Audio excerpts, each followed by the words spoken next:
Location meublée saisonnière, dans quel cas êtes-vous soumis aux cotisations sociales? C'est ce que nous allons voir aujourd'hui dans cette nouvelle vidéo.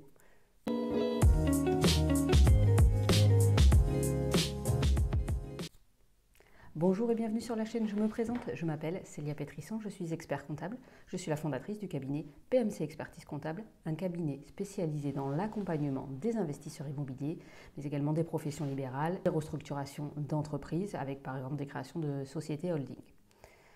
Aujourd'hui, dans cette nouvelle vidéo, on va voir un sujet d'actualité pour les loueurs meublés qui font de la location saisonnière. Dans quel cas allez-vous être soumis ou dans quel cas êtes-vous soumis aux cotisations sociales?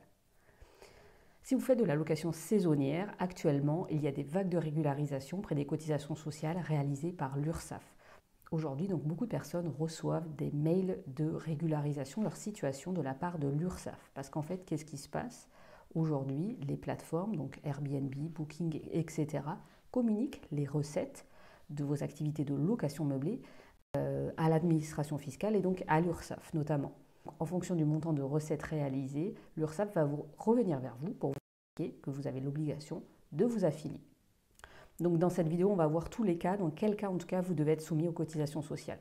Donc pour rappel, dès lors que vous faites de la location meublée, donc que ce soit location meublée saisonnière, longue durée, peu importe, vous pouvez relever du statut LMNP si votre bien donc est loué en meublé, en nom propre.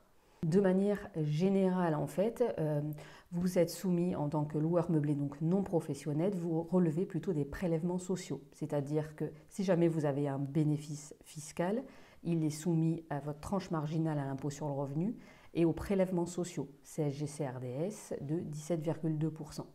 Ça, c'est le cas général. Lorsque vous êtes souvent au régime réel, bien souvent, vous n'avez pas de bénéfices et donc vous n'avez pas donc, de prélèvements sociaux. Les cotisations sociales concernent plutôt les personnes qui ont une activité professionnelle. Donc c'est le cas aujourd'hui. Si vous êtes loueur meublé professionnel, vous devez avoir une affiliation sociale. Vous devez relever des cotisations sociales des indépendants. Donc, première situation, vous faites de la location saisonnière, mais vous êtes loueur professionnel. Donc, pour rappel, au niveau des seuils, pour être qualifié de professionnel, il y a deux critères qui sont cumulatifs pour être qualifié de professionnel. Vous avez des recettes qui dépassent 23 000 €, ça c'est le premier critère. Et le deuxième critère, les recettes de location meublée dépassent les revenus nets de votre foyer fiscal. Donc, si je prends un exemple très simple, vous avez 50 000 € de recettes de location meublée à l'année, donc loyer plus charge. Mais à titre personnel, sur votre déclaration d'impôt, vous et votre conjoint, par exemple, vous déclarez 60 000 € de revenus nets d'activité. Donc vous avez plus de revenus d'activité que de recettes de location meublée. Vous êtes non professionnel. Voilà, dès que vos recettes de location meublée donc, dépassent les revenus de votre foyer fiscal, vous devenez professionnel et donc à ce titre, comme n'importe quel indépendant en France, vous allez être soumis aux cotisations sociales.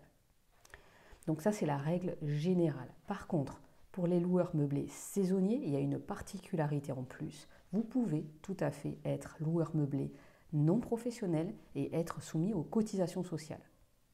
Donc dans quel cas vous allez être soumis aux cotisations sociales? En fait, c'est très simple dès lors que vous allez dépasser 23 000 € de recettes à l'année.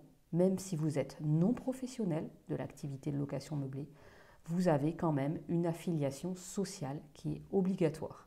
Donc c'est une particularité pour les loueurs meublés de tourisme uniquement, dès lors que vous faites du saisonnier. Donc au niveau des recettes, une particularité également, attention au niveau des recettes à prendre en compte, ce sont bien les recettes brutes. Donc par exemple, si vous voulez votre bien avec Airbnb, ce ne sont pas les recettes nettes que vous encaissez de la plateforme de Airbnb qui comptent pour ce seuil, mais ce sont les recettes avant les frais de la plateforme. Donc, par exemple, si vous encaissez 22 000 €, mais qu'en fait, c'est 22 000 € plus 2 000 € de frais de plateforme, vous êtes en réalité à 24 000 € et donc vous êtes soumis aux cotisations sociales. Donc, sur la plateforme, vous pouvez avoir l'information quelles sont vos recettes brutes avant application des frais de la plateforme. Donc ça, c'est un élément essentiel à avoir en tête pour savoir si vous relevez des cotisations sociales. Donc dès lors que vous dépassez ce seuil fatidique des 23 000 €, en principe, vous devez avoir une affiliation sociale. En fonction de votre niveau de chiffre d'affaires, vous allez avoir plusieurs possibilités, le régime forfaitaire, le régime des assimilés salariés ou le régime des indépendants. Mais en tout cas, vous avez cette obligation d'affiliation auprès des cotisations sociales. Donc aujourd'hui, effectivement, beaucoup de personnes reçoivent des courriers de l'URSSAF pour s'affilier.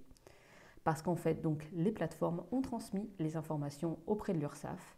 Et donc, dès lors que vous passez par des plateformes, aujourd'hui, on va vous rattraper au niveau des cotisations sociales. Donc, ce qu'il faut avoir en tête, c'est plutôt d'anticiper les choses. Dès lors que vous dépassez 23 000 €, il faut savoir que vous pouvez réaliser vous-même la démarche pour vous mettre en règle et vous affilier auprès des cotisations sociales. En fonction du régime retenu, le calcul des cotisations sociales peut se faire sur votre niveau de recette, sur votre chiffre d'affaires. Par exemple, si vous êtes au régime forfaitaire, vous allez avoir un pourcentage de votre chiffre d'affaires qui va être appelé au titre des cotisations sociales. Donc le taux va varier si votre bien est classé ou non. Si vous relevez ou si vous choisissez de relever du régime des travailleurs indépendants, du régime de la sécurité des indépendants, la base de calcul de ces cotisations va être réalisée sur le résultat net.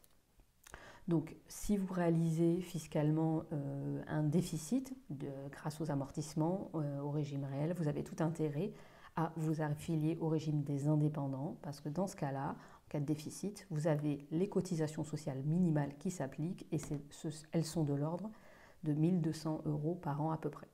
Voilà pour vos obligations en termes d'affiliation obligatoire auprès des cotisations sociales. Donc ayez bien en tête ce seuil de 23 000 € et le seuil, en tout cas, seuil de chiffre d'affaires brut. Ayez bien ce seuil en tête puisque au-delà de ce montant, vous allez avoir des contraintes complémentaires et donc globalement, vous aurez en tout cas à minima, si vous êtes en déficit fiscal, 1 200 € de cotisations sociales à payer en plus au titre de votre activité de location meublée.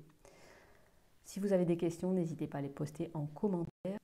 N'hésitez pas à vous abonner à la chaîne pour être notifié de toutes nos prochaines vidéos. N'hésitez pas à liker ou à partager la vidéo si vous l'avez appréciée. On se retrouve très bientôt pour une prochaine vidéo sur la chaîne.